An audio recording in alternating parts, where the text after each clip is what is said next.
காடுமலை சொல்லும் அருவாவேலு, அவன் கதை சொல்ல போறேன் கொஞ்சம் நீயுங்கேளு.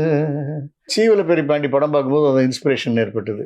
அதில் எல்லா சாங்குமே ரொம்ப கம்பீரமாக இருக்கும், ஒரு சின்ன ஒரு ஃபீலும் இருக்கும். திருநெல்வேலி சீமையிலே சீவல பேரி பாண்டியடா, அப்படி ஒரு கம்பீரம் இருக்கும். இந்த மாதிரி நம்மள ஒரு தொண்டையை பிடிக்கிற மாதிரி இருக்கும்.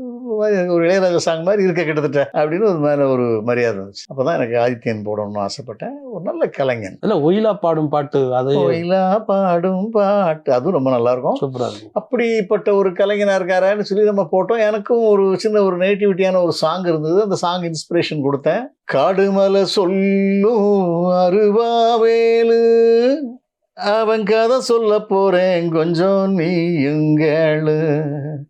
தக்கு தச திருநெல்வேலி செவகாட்டு பூமியிலே ஒட்டப்புள்ள மருதாயி உனை தேடி வந்தாளே, ஒரு பாட்டு இருக்கும்.